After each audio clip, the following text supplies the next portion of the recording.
నా కొడుక్కి కళ్ళు కనబడవు, మందులకే పైసలు అయిపోతున్నాయి. మేమెట్లా బతకాలి? ఉన్నోళ్ళకే ఇందిరం మిల్లు ఇస్తారా?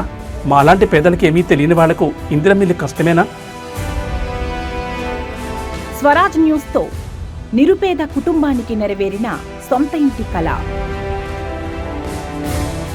గత ఏడాది సెప్టెంబర్ 16న స్వరాజ్ న్యూస్ ఛానల్లో కమలాపూర్ మండల కేంద్రానికి చెందిన ఎతిపతి పుష్ప అనే నిరుపేద వితంతువు ఇల్లు కూలిపోయి అద్దె ఇంట్లో ఉంటూ ఇందిరమ్మ ఇల్లు రాక అవస్థలు పడుతున్న తీరును స్వరాజ్ న్యూస్ ప్రత్యేక కథనంగా నాయకులకు తట్టేలా చూపించింది. అయ్యా, దయచేసి దండం పెడుతున్నా. పేద బక్కోళ్ళం, ఇందిరమ్మ ఇల్లు వస్తుందని ఆశపడ్డాం. 2 నెలలైతాంది, ఎవరూ ఏం చెప్తలేరు. ఇందిరమ్మ ఇల్లు వచ్చిందని ఉన్న ఇల్లు ఇప్పేసిన, కొత్త ఇంట్లో ఉంటామని సంబరపడ్డా. ఇందిరమ్మ ఇంటి కోసం ఎదురు చూస్తున్నా. వెంటనే స్పందించిన స్థానిక leader మౌటం Kumaraswamy Huzurabad Congress party incharge Odithela Pranav దృష్టికి తీసుకెళ్లారు. స్పందించిన ప్రణవ్ మరుసటి రోజు ఎతిపతి పుష్ప కుటుంబానికి అండగా నిలిచారు. కమలాపూర్లో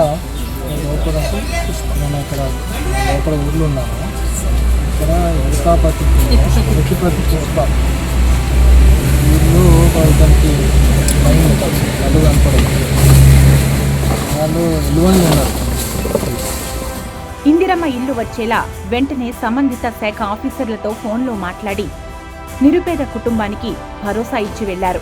ఇందిరమ్మ ఇల్లు మంజూరుకి ప్రొసీడింగ్ కాపీ ఇప్పించి పనులు ప్రారంభించేలా స్థానిక నాయకులతో చర్యలు తీసుకున్నారు. అతి త్వరితగతిన పనులు పూర్తయ్యేలా చొరవ చూపి కేవలం 9 నెలల్లోనే ఇంటి నిర్మాణం పూర్తి చేసి గురువారం రోజు స్థానిక కాంగ్రెస్ పార్టీ లీడర్ల చేతుల మీదుగా గృహప్రవేశ కార్యక్రమాన్ని నిర్వహించారు. సొంతింటి కల నెరవేరడంతో సంతోషంగా ఉన్న ఆ కుటుంబం ఇన్ఛార్జ్ ప్రణవ్ స్థానిక కాంగ్రెస్ లీడర్లకు ప్రత్యేకంగా ధన్యవాదాలు తెలిపారు. ఇల్లు రావడానికి కృషి చేసిన స్వరాజ్ న్యూస్ కి రుణపడి ఉంటామన్నారు.